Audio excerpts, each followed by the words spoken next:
In Asia, stories of the strange and the supernatural have been told for generations. Incredible tales of extraterrestrial life, of unexplained creatures, and otherworldly beings, kept alive by the accounts of eyewitnesses. Real or imagined, how do we explain these strange encounters?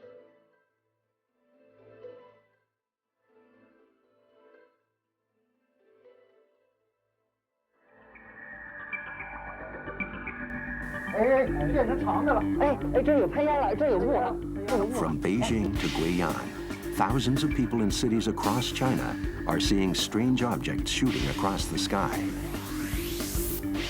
UFO fever is gripping modern China, with hundreds of sightings reported yearly.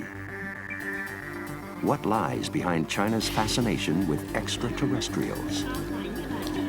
Does China know something that the rest of the world has yet to uncover?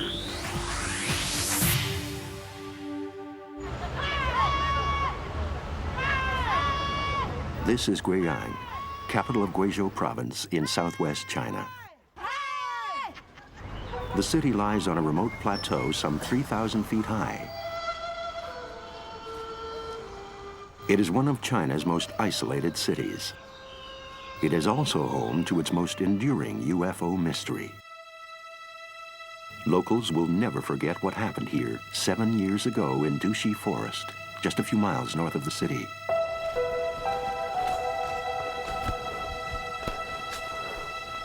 Lo Wanjiang, from the Guiyang Evening News, was the first journalist to witness the aftermath.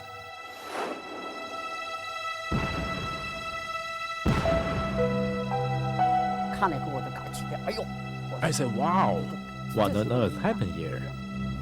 I was shocked because this must have been caused by something very powerful. At night, on Tuesday, November 3rd, 1994, farmer Chen Yang-yu was at home with his family. Without warning, a blinding flash of light. I saw a red light in the sky. It was like two balls spinning around and around. But as it got closer, I couldn't see anything because the light was so bright. Then, a booming sound so loud it shook plaster off the walls.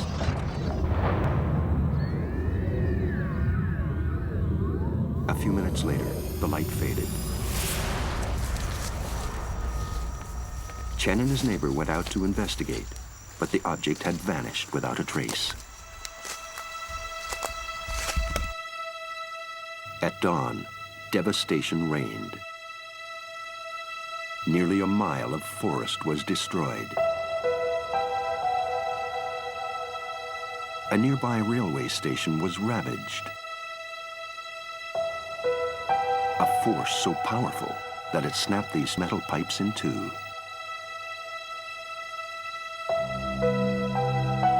More than 30 eyewitnesses from Duxi Forest told their story. They all spoke of the blinding light, the penetrating noise.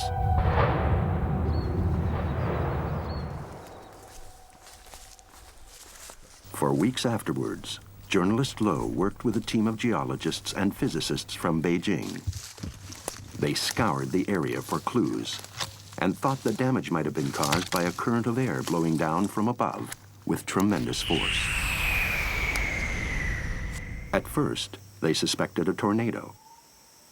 But in the end, the facts didn't seem to fit. Firstly, Guizhou is a forest, and secondly, the terrain is quite hilly, so the force of the wind will be weakened. If a tornado caused this, the trees will not be destroyed in such a clearly defined pattern. Instead, they will be crisscrossing everywhere. This is truly amazing. There were other anomalies too. Villagers who tried to leave their homes that night reported having difficulty opening their doors. The cameras of local television crews mysteriously failed. And photographers were shocked to find that nearly all their pictures came out blank. When the pictures were developed, the shots we took from the car were okay. But there was nothing on the shots we took in this area. Opinions varied, but in the end, aviation experts from Guizhou University put forward a tantalizing theory. A blast from an enormous flying object hovering just above the surface somehow magnetized the area. If this theory was true, it raised other questions. What did it look like? Who created it? And what was the purpose of this strange encounter? Incomplete research makes finding answers difficult, but the idea that this was an alien ship was seized upon by the UFO Research Association in Beijing. For months, they analyzed the data and then produced this impression of its likely shape.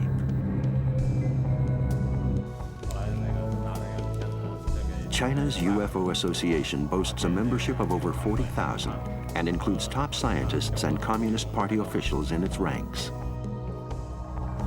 At its head is Professor Sun Li, a retired academic who worked closely with Chairman Mao in the 1960s. I approached the subject from a scientific angle. There is a lot of evidence which has convinced me that UFOs do exist. In fact, when we consider the size of the universe, the possibility of the existence of other intelligent beings seems quite high. Every year, Sun receives more than 500 reports of UFO sightings in China. He believes at least 10% of these are genuine mysteries.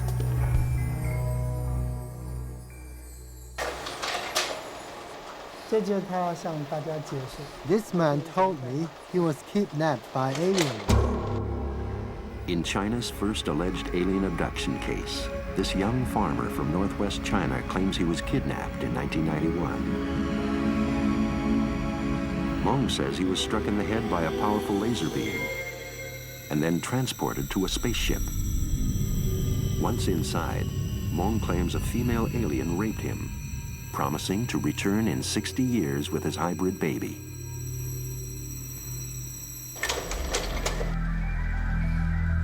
But his story doesn't end there. Meng claims capsules were implanted in his abdomen and thigh to control his memory. It is a bizarre story, but local farmers who also reported seeing UFOs flying overhead added to its credibility. I talked to him personally, and I don't believe that he's crazy or fraud. From stories about alien abductions to sightings of giant spacecraft, why do millions of ordinary people across China believe in UFOs? The main reason make them believe it because they couldn't explain what it is. The Westerner, they say UFO is maybe the tornado, balloon, boost, or weather, but the Chinese don't think that way. They have an open mind, and they're curious in new things. A less skeptical attitude about unexplained phenomena and a greater willingness to believe even without the hard evidence means there is little taboo about UFOs in China. This is a land where UFO magazines are sold alongside serious science journals, and where science fiction coexists with a love of astronomy. Even the communist government's Ministry of Science and Technology treats the subject with respect. In 1995, it sponsored this 2-hour educational documentary, packed with incredible stories from eyewitnesses. Here, an Air Force pilot recounts how he was pursued by a yellow ball of light that grew bigger and then vanished.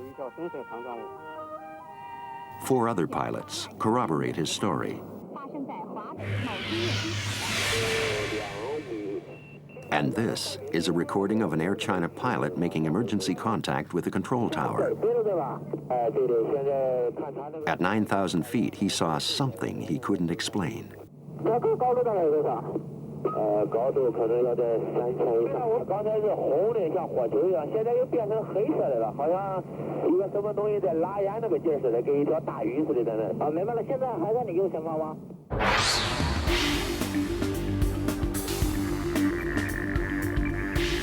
In the West, UFO research has been relegated to the fringes of science. But in China, an open-minded approach to astronomy makes the study of UFOs a respectable endeavor. When I first saw it, I thought, oh, it's marvelous. I saw it. This is my feeling. Professor Gao is one of China's most eminent scientists in the field of aeronautics. In between writing for international journals on fluid dynamics, he designs model spaceships, a hobby that began after he saw what he claims was a UFO over Beijing 25 years ago. Later, I try to understand what it is, what kind of mechanism they use to fly. And that's why I try to do some research and try to make some flying model. The flying objects I'm researching are very basic. They are miles away from real UFOs. But if we don't try to understand the basics, we'll never grasp their sophisticated technology.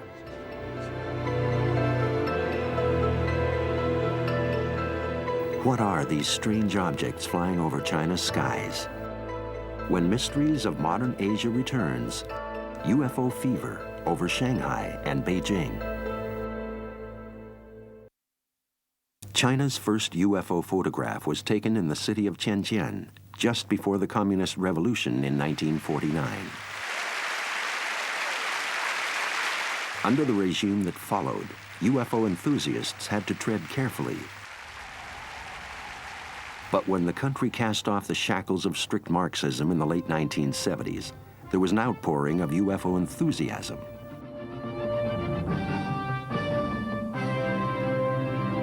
UFO 是英语 Unidentified Flying Object 的缩写。中国大百科全书 China's first UFO magazine was launched in 1981, selling a staggering 300,000 copies in only a few days. Today, scores of UFO sightings are regularly featured on the state-run news programs. This strange clip made headlines in 1998. It was recorded by a railway worker in southwest China and broadcast nationally. Skeptics struggle to explain what it is or why it suddenly appears to change shape. In Shanghai, this flying object was caught on camera in December 1999. Hundreds of people, from airport workers to college deans, believed it was a UFO.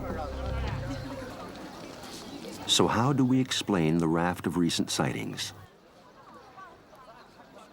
One theory is that the country's booming economy means more people can afford filming devices, like camcorders and cameras, providing an opportunity for visual evidence of objects that could be UFOs. But for believers, this is a superficial theory. Long before the advent of photography, UFO researchers point to stories of strange flying objects recorded by ancient scholars and artists in countless manuscripts and drawings for over 1,000 years. This picture tells the 1,000-year-old story of an emperor who encounters a flying boat from the heavens.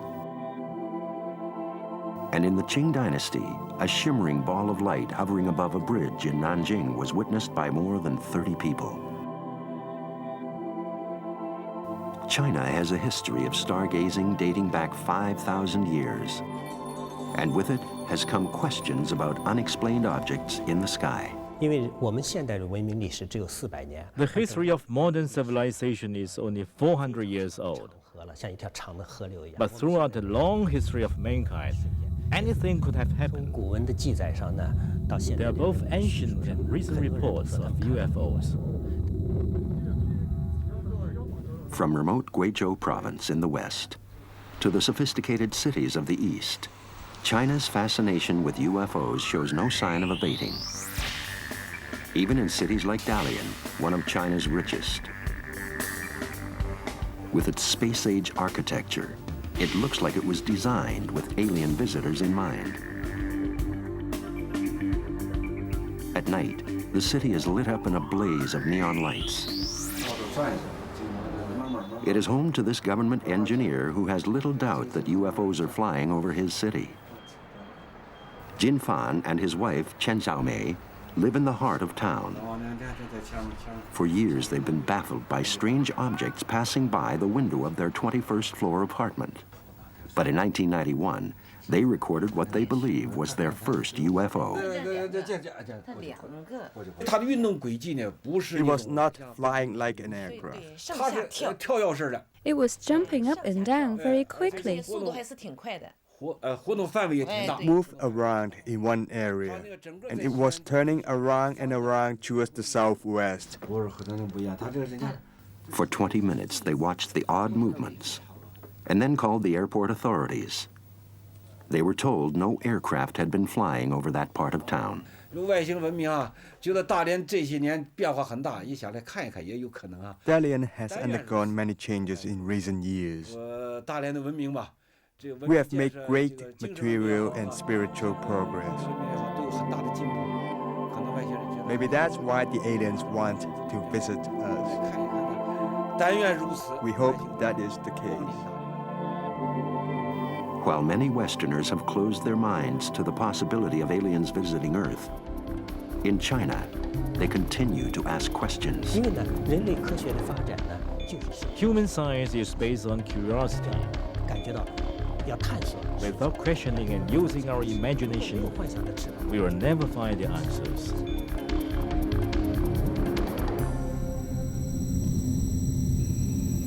As China grapples with strange encounters from outer space, in Malaysia, mystery lies beyond the grave.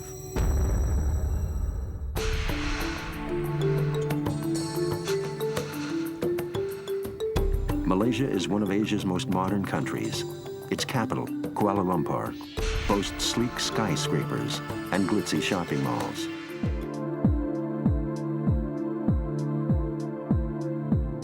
Yet beneath the hustle and bustle of modern-day living, Malaysians retain an ancient belief system based on magic and superstition that today remains deeply ingrained in the national psyche. A world of witch doctors and black magic, of possession by spirits and voodoo.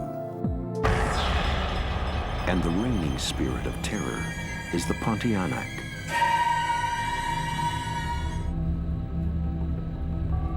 According to Malay folklore, the Pontianak is a female Dracula, a woman who dies in childbirth, then rises again, her tormented soul seeking vengeance upon the world.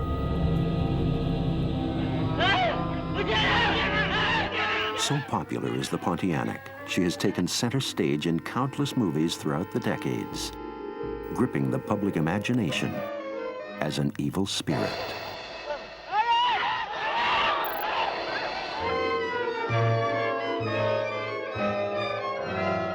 This may sound like the stuff of make-believe, but to many Malaysians, she is vividly real.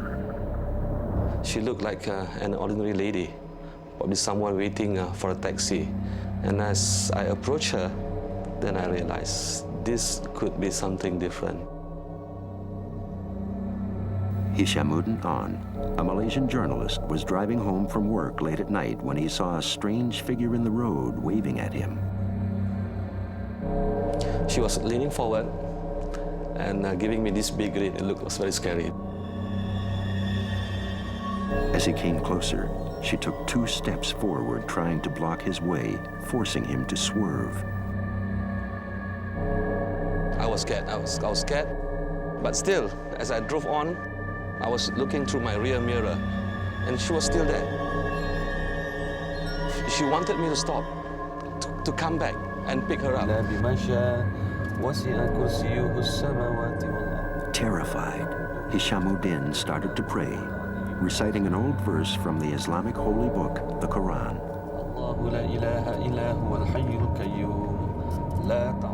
And suddenly the car began shaking, and there were poundings, loud poundings from inside the car. After a sudden flash of light, it stopped. Hishamuddin believes he had just come face to face with the Pontianak.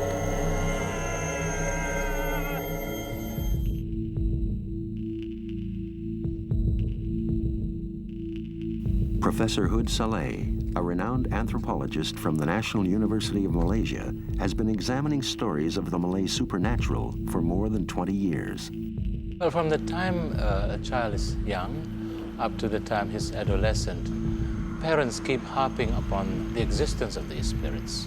It's like they're wired to the mythology, to the folklore of the culture. Through his investigation of countless witnesses over the years, Hood has tried to understand the Pontianak. What does she look like? That's very much like her. The hair, the corner of her eyes. Malaysians believe she can be both grotesque and beautiful.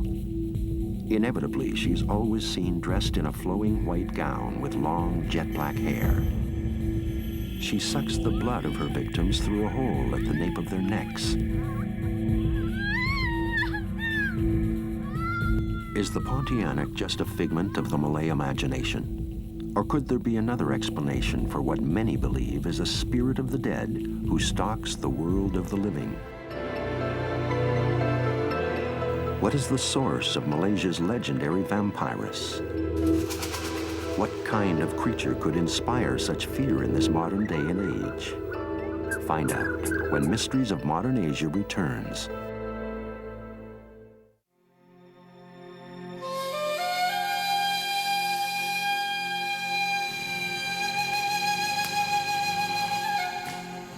Deep in the heart of the Malaysian forest lies the village of Palawan, home to the indigenous Semelai tribe.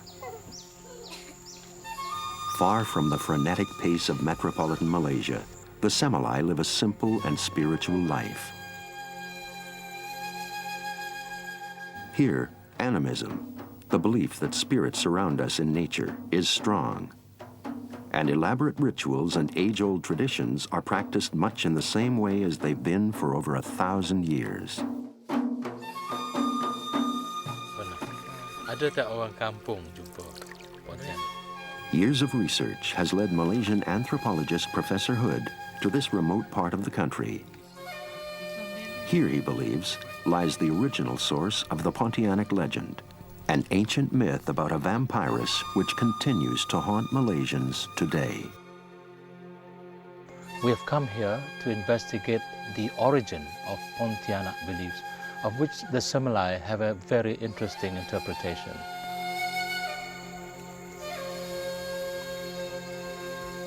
On the other side of Lake Bera lies Palawan, Ya, apa khabar budak-budak?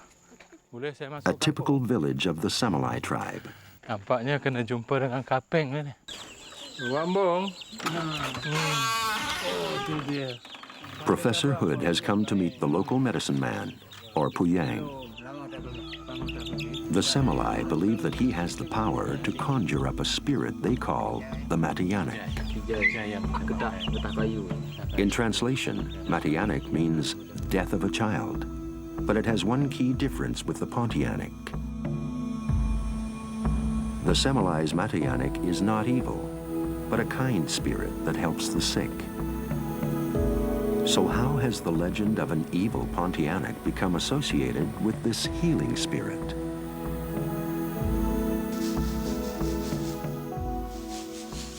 To help him understand, Professor Hood attends the Belian rites, a ceremony to call upon the Matianak.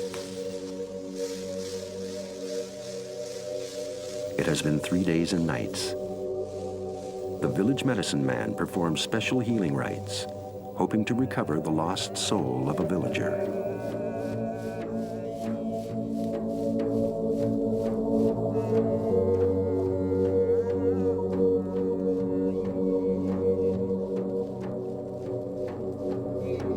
The puya will cross over through some rivers and some watery spaces until he will meet one of his biggest helpers, the Matianak. As he sings and chants, the medicine man says he travels to the spiritual realm. There, the Matianic gives him dewdrops to cool his heated body and spells and charms that help him find the woman's missing soul.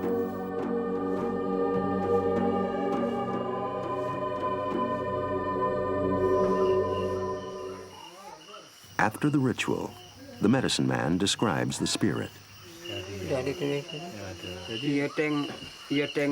He says the Matianic is a woman in white with long flowing hair. She has metal hooks on her shoulders from which she swings from the branch of a tree. Underneath the folds of her dress, a baby clings to her. Kuyang, ini macam ni ke rupa mati anak ni? Ya, rupa mati anak. Ya. Pemandang saya rupa mati anak. Macam ni? Ya? Ya. Jadi nampaknya cantik. Kuyang suka dia kan? Suka pada dia kan? Suka. Suka? Sebab apa suka tu? Suka dia menolong orang sakit. Oh, dia menolong. This portrait is very similar to reports of the Pontianak Professor Hood has recorded in the past. But how did the tragic story of the Matianic become transformed into the modern tale of a blood-sucking vampire? The Malays have distorted the myth of Pontianak because they do not have an intimate knowledge of the forest. Indeed, they live apart from the forest and have had no good tradition of knowledge about it from their ancestors. For urban Malaysians, Hood believes the forest has become both alien and frightening, and the story of its ghosts have been transformed to reflect this fear. In today's Malaysia, belief in an evil Pontianak is so strong that faith healers are often called upon to exorcise its spirit. Every day, hundreds of people come to Darussauf, a clinic started by Islamic faith healer Dr. Harun Din. He is so highly regarded that even the government is known to call upon his expertise. Many of his patients believe they've been possessed by the Pontianak. Dr. Harun claims he can heal them by casting out the evil spirits with threatening words and prayers. You order them, you come out. Go away. Where are you from? Something from Indonesia, something from Thailand. Something. Okay, you go. Go back. You don't come again. If you come again, I hurt you. I beat you. Today, a female patient has come to ask for help. She believes she is possessed by the Pontianak. Pontianak ada? Pontianak ada? Swearing and cajoling, Dr. Harun attempts to exorcise the spirits. Jangan pergi satu, kena pergi ke semua sekali. Banyak sakit. Kalau kamu tidak pergi, kamu akan sakit lagi terus. Kamu pergi ke semua sekali, tinggalkan Salasia, bed saya jaga. Ya? Janji? Janji. Kamu sumpah? Sumpah. Apa sumpahnya? Wallahualam. Salah siah lagi. Demi Allah. Demi Allah. Kalau saya buat juga. Kalau saya buat juga. Guruh panah kepala patah. Panah pada guruh. Bismillah, pantai guruh ya. Ya. Bismillahirrahmanirrahim. Bismillahirrahmanirrahim.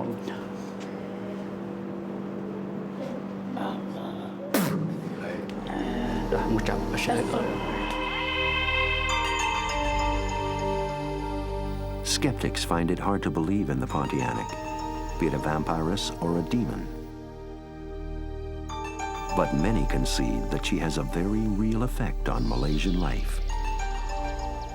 The Malays have, from the very beginning, been pre-wired, so to speak, to believe in ghosts. You know, from very small, a child will be told by the mother, "Don't go to the dark place there. You'll see a spirit. You'll see a ghost."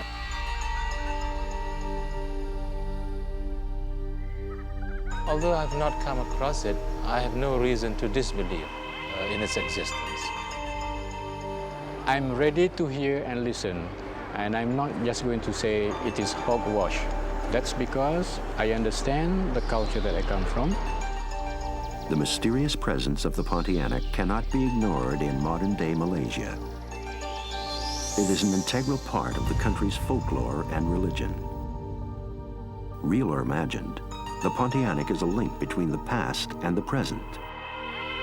She's become an embedded part of the Malaysian psyche, and through the stories of eyewitnesses, she lives on, reminding people of their unique heritage.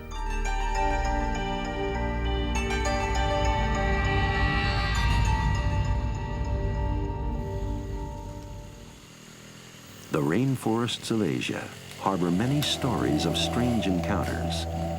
1,000 miles north of Malaysia, deep in the jungles of Laos, exists what many believe is a relative of America's legendary Bigfoot. The year was 1966. America's at war with Vietnam. For the first time ever, U.S. soldiers are faced with full-scale jungle warfare. As military missions take forces deep into the heart of the Indo-Chinese forest, extraordinary stories begin to filter back from the field. Stories about encounters with strange creatures. As a young soldier in Vietnam in 1969, veteran Tom Jacobs was often sent on reconnaissance missions into the thick jungle. One day, though, he witnessed something he will never forget. We really didn't know what it was. It sounded like North Vietnamese were attacking us with tanks. A band of large primates began throwing rocks at his platoon. I had heard that there had been previous problems with what we called rock apes, and in fact, at one point, a band of them threw one Marine off the rock pile. And so we were wary of them, without a doubt. What Sergeant Jacobs had seen may have been any one of a number of primate species which inhabit the Indo-Chinese forest. But several times, he says, they came face to face with a creature that was entirely different. This animal was stockier, he was of darker color, a lot more muscular. This different creature would, early in the morning, burst out of the jungle into a clearing and just rail at us, just yell and scream and shake his fists, and it was very human behavior, and it was real obvious that he took exception to our presence there. Were these creatures a new species of monkey still undiscovered? Or had Jacobs and other GIs witnessed a creature, a relative of the elusive Bigfoot here in Indochina? Find out when Mysteries of Modern Asia returns. During the Vietnam War, it wasn't only American soldiers who had run-ins with what appeared to be a type of Bigfoot. On the North Vietnamese side, there were also bizarre reports of a strange creature attacking soldiers in the jungle. One of Vietnam's most respected biologists, Professor Vo Quy, was called in to investigate. When I go there, many people of this area, the tribal people, told me a lot of story about the white man and make me thinking about this species. Maybe this white man exists in the tropical area, like Vietnam or in Laos. I asked my friend, he's a soldier working in the forest in Laos, and he told me that he saw with his binocular big animals. The oddest tale he encountered involved American GIs who allegedly captured an ape man from the region. A helicopter come from the base in the high mountain and bring something strange, a monkey, a big monkey, and they stay in the airport 1 hour, and then they flew maybe to Da Nang. This account matched the growing number of stories in the U.S. press about a large primate interfering with military movements. But the mystery doesn't end there. 9,000 miles away in Chico, California, around 1967, an unusual carnival display begins to draw crowds. Called the Minnesota Iceman, this creature created such a commotion that Belgian zoologist Bernard Heuvelmans examined the specimen. He came to the conclusion it was a new species and gave it a name, Homo pongoides.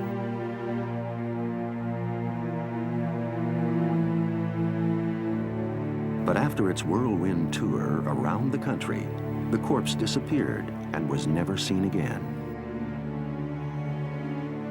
Promoter Frank Hansen would not comment on the origins of the Minnesota Iceman, but rumors over the years have consistently pointed to the source of this bizarre creature as Indochina. The strongest link yet. Iceman promoter Frank Hansen had been a fighter pilot during the Vietnam War. His unit was stationed in Da Nang at the same time as GIs claim they saw an ape man being airlifted out of town. Could the answer to this mystery lie in the thick jungles of Indochina?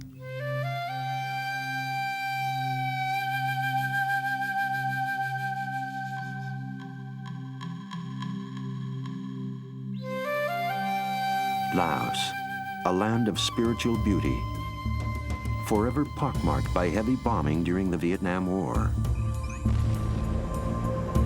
For almost 10 years, American planes dropped bombs 24 hours a day in the jungles along its borders. The aftermath of war left the country geographically fragmented, and much of it uninhabitable. Which is precisely why journalist Linda Moulton Howe, a leading Bigfoot expert, believes that a mysterious creature, even an Asian Bigfoot, may still live here in the abandoned jungles of Laos. As an investigative reporter, it is one of the most satisfying things in the world, is to go on the trail of something like this mystery and go into the field and see what the eyewitnesses themselves tell you. Asia is home to at least 4 major areas of Bigfoot sightings. In the Himalayas, it is known as the Yeti. In China, the Yiren. In Vietnam, the Noi Rong. But here in Laos, they call it the Forest Man. Even the last ice age, which is the last 10 or 12,000 years, didn't penetrate into this region. So when you consider that they have now found 3 mammals that no one knew existed, there's the possibility that scientists are eventually going to discover this tall, hairy hominid that's been described by villagers there for decades, if not centuries. Laotian zoologist Kam Kun Kunbalin considers this area a fertile nest for new species. In 1992, he was part of a team that discovered the Sao Lao, a mammal related to the ox family that was previously unknown to science. In the area that I found the Sao Lao species there are this very high diversity. I hope that in this area we can find more new species. It was also in this area that Kam Kun discovered an unusual footprint that convinced him a much larger creature existed in the jungle. It's not bear, it's not woman. The local guy said this species is dangerous. If fight the people, then can kill the people. Clues are few and far between. Stories from Vietnam vets, reports from local scientists, and phantom prints in the mud. Linda Moulton Howe believes that further evidence will be found along the old Ho Chi Minh Trail, where many witnesses claim to have seen the creature.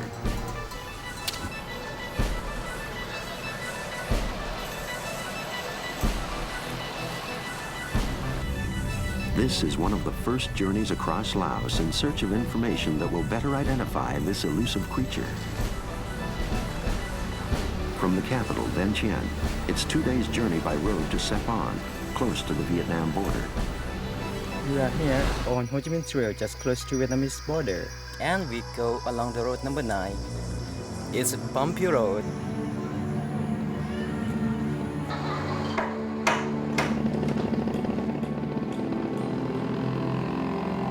Sepon, near the Ho Chi Minh Trail, still echoes with the sounds of countless bombs.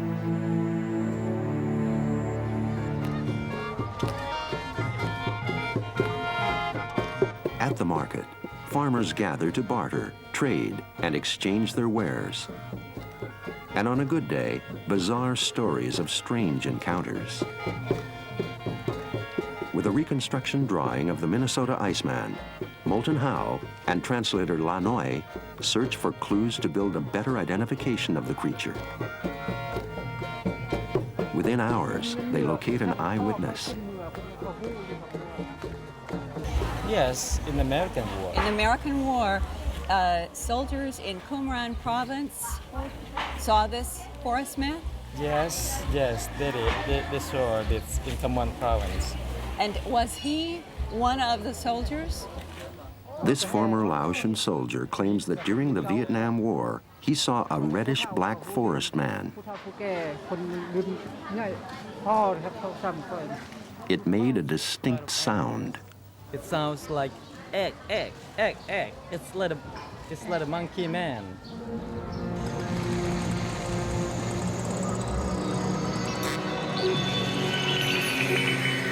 As night falls, another eyewitness comes forward. Local villager Buntam Senkam presents Linda with what he claims is recent physical evidence.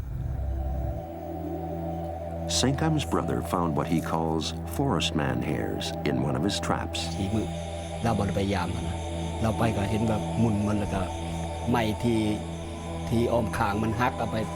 When he returned to look at his cage, it was broken into small pieces.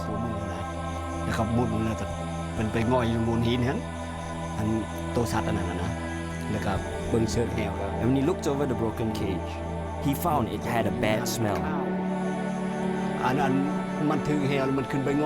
He saw tracks going up and down the rock, and he knew it must be this animal.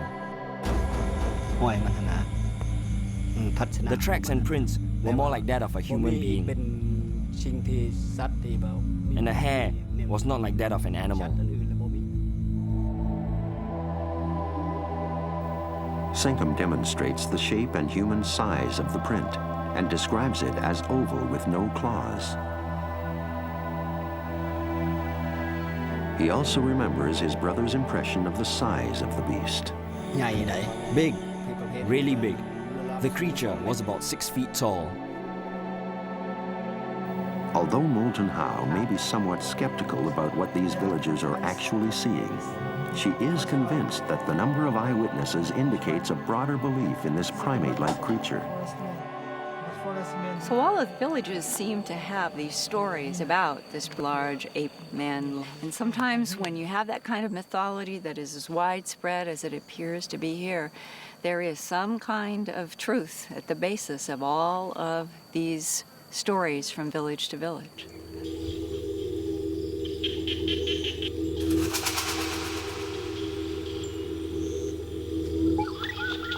The following morning, Molten Hau decides to speak to Senkam's brother herself. His home is just outside Villaburi, not far from the Vietnam border. From here, the journey becomes risky. Undiscovered bombs exploding off the beaten track are a tragic but normal occurrence here. Laos was one of the heaviest bombed areas. They dropped more ordnance here than they dropped in Vietnam. Tom Roberts is from Mill Search, a company hired by the government to clear unexploded bombs. Between Sipon and Villaburi was fairly well hit because Route 911 was one of their main roads, so it got a lot of attention. We actually had a bomb go off in the middle of it last October. It closed the road for about 3 months. It was right in the center of the road. 9 hours travel over dangerous roads in an old Russian military vehicle.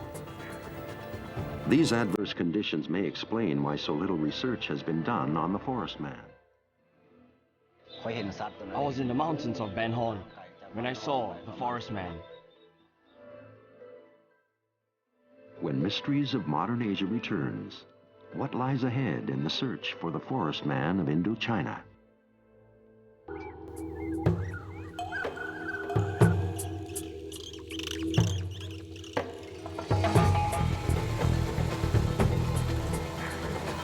The search for the forest man of Indochina has led journalist Linda Molten Hau along the road to Sepon province. Close to the Vietnam border, this region of Laos is rife with sightings of a mysterious creature. Traveling just 21 miles on the muddy roads takes more than 9 hours. At the end of this long journey, disappointment. Torrential rains have transformed this road into a river. It's the wet season this time. We cannot cross to Bancador. So we are not going to be able to get to that village.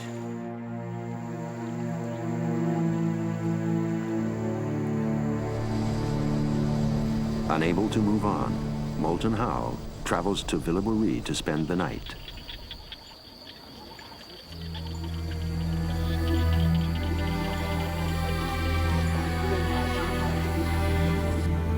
A new day and new hope.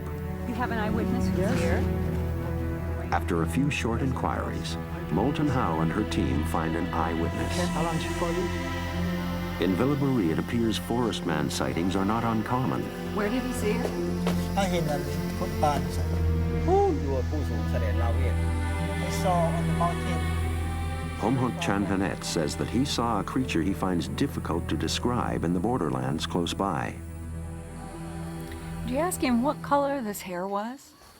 The color was like the color of pork liver, and it was the same color all over his body. Look like this color. Ask him if he recognizes anything about the face or the body that relates to that forest man that he saw. Could he just point it out? To encourage a more detailed description, Moulton Howe provides a selection of pictures of known primates. The face look like this, but the body quite different. All right. Legs of a chimpanzee and face of an Australopithecine, one of our distant ancestors. Homhut Chanhanet pieces together a forest man.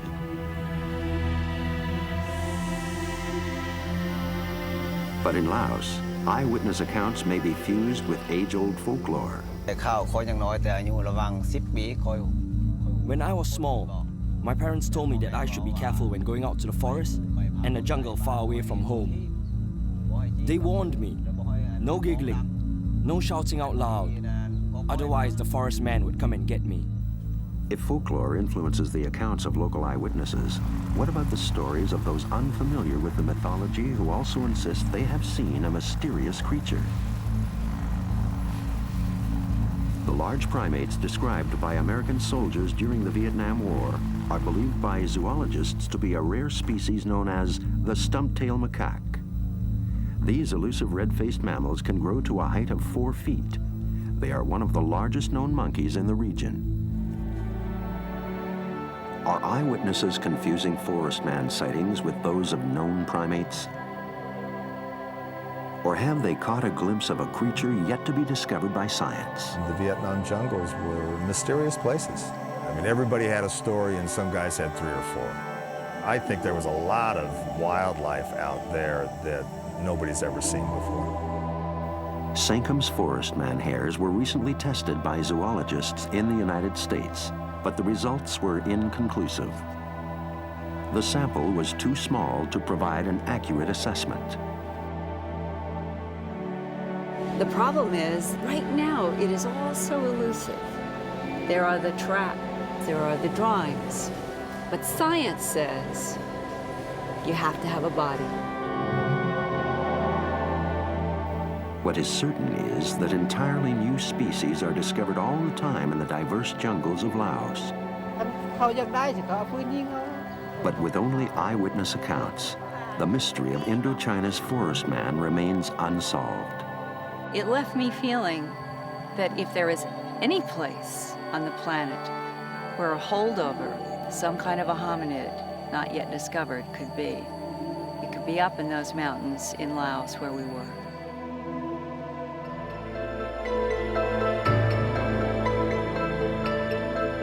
Do strange and otherworldly creatures really exist?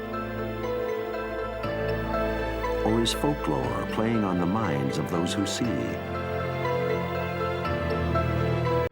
In the remote and unexplored lands of Asia, perhaps a hidden truth lies beneath the mythology, and one day, the mystery of these strange encounters will be revealed.